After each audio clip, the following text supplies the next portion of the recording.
Fin de saison pour Lamine Yamal. Le FC Barcelone a confirmé une nouvelle qui bouleverse la fin de saison du joueur catalan. Lamine Yamal ne rejouera plus avant l'été. Victime d'une blessure musculaire à la cuisse gauche, le jeune prodige catalan sera éloigné des terrains pendant plusieurs semaines. Cette indisponibilité met un terme à son exercice en club, alors même qu'il s'était imposé comme l'un des joueurs les plus décisifs de l'effectif. Toutefois, un soulagement subsiste. Sa participation à la prochaine Coupe du Monde de la FIFA 2026 reste envisageable. Lamine Yamal a contracté une blessure qui va l'éloigner des pelouses avec le FC Barcelone.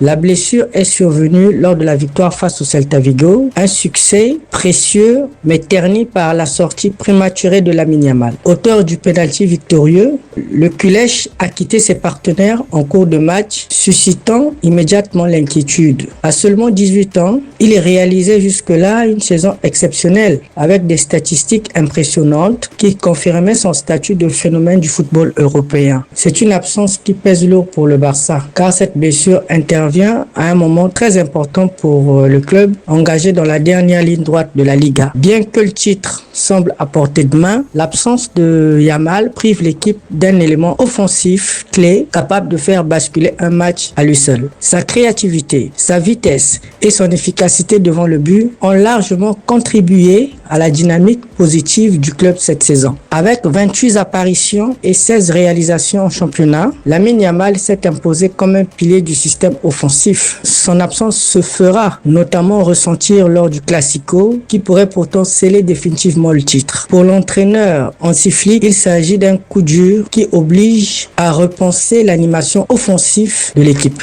L'encadrement médical du club a rapidement pris en charge le joueur afin d'évaluer précisément la gravité de la blessure. Les examens ont confirmé une atteinte au biceps fémoral de la jambe gauche, ce qui nécessite un traitement conservateur et une période de récupération estimée à environ 5 semaines. Une durée suffisante pour mettre fin à sa saison, mais compatible avec un retour avant les échéances internationales. Face à l'inquiétude grandissante, Lamine Yamal a tenu à s'exprimer publiquement sur ses réseaux sociaux. Dans un message chargé d'émotion, il a partagé son ressenti. Cette blessure m'éloigne du terrain au moment où je voulais le plus être là. Et je ne veux pas expliquer à quel point ça fait mal. Ça fait mal de ne pas pouvoir me battre aux côtés de mes coéquipiers, de ne pas pouvoir aider quand l'équipe a besoin de moi. Mais je crois en eux et je sais qu'ils vont tout donner à chaque match, a-t-il lancé. Je serai là, même depuis l'extérieur, à les soutenir, les encourager et pousser comme si j'étais sur le terrain. Ce n'est pas la fin, c'est juste une pause. Je reviendrai plus fort, avec plus de volonté que jamais. Et la saison prochaine sera meilleure. Merci pour les messages. Et Visca Barça a poursuivi le prodige Culèche. Outre le club,